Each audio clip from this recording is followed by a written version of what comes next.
In this video, I want to show an extension of Visual Studio Code that allows us to view a SQLite database. So I have a environment, a virtual environment V and V set up, and it's activated. And I have some code here that is going to make a little database with a single table called Planet. And let me just run that. And so it defines a database and reads up here in the static folder a CSV that has this data and creates records and commits them and adds them to the database here. But being a database file, it's not sort of visible. Okay, so I'm going to go to the extensions and search for SQLite, and I'm going to install this first one. It doesn't have the highest rating, but it's been around a long time, so it's pretty well tested. And I'm going to, and it's by alexcvzz, and I'm going to install that. So that'll take just a second. Okay, and now, so I've brought in that extension. So I'm going to take out. And so I have just my Python and my SQLite. That's what I have. Those are my extensions here. I'm going to go back to Explorer. Okay. And now I want to sort of bring up that thing. And I can go to, I can go to View Command Palette. I can also go to Settings and go to the Command Palette, or Control-Shift-P and get to the Command Palette, but I want my Command Palette. So however you like to go to the Command Palette, go to the Command Palette.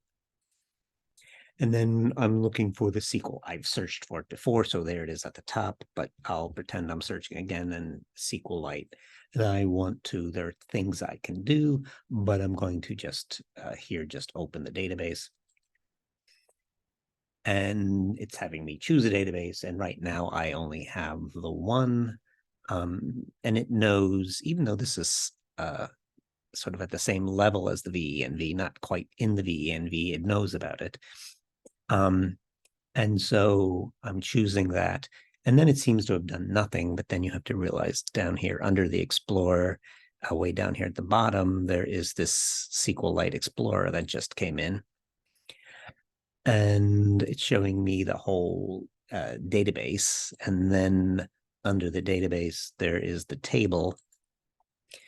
And it's showing me here the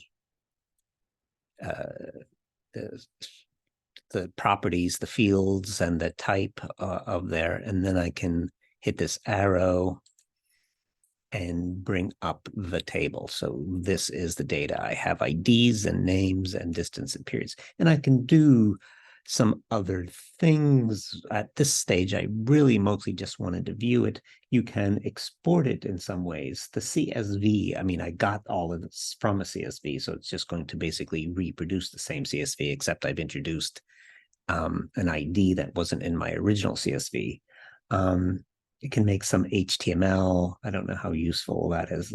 I don't like at all the JSON they make. So I think, I mean, if I want JSON, I want the JSON as like a proper data file with dictionaries and say, 1.08 is the distance for Venus, and that's sort of not what it produces. So I think there you're better off using Python to sort of export some JSON rather than this, because I have the data.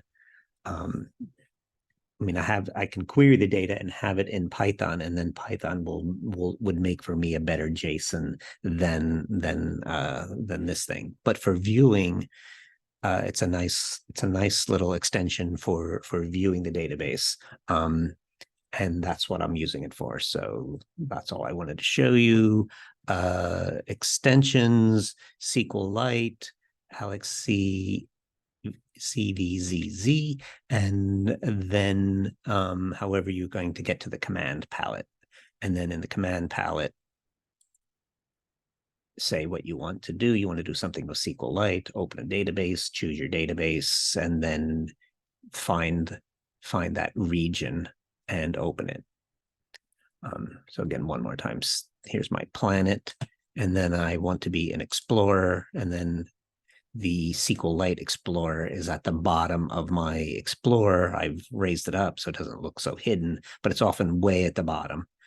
But here's the SQL Explorer, and then you can right-click and show the table, or if you have a table and you can click this arrow, it brings up a nice view of the table. Okay, that's it for this one. Thanks.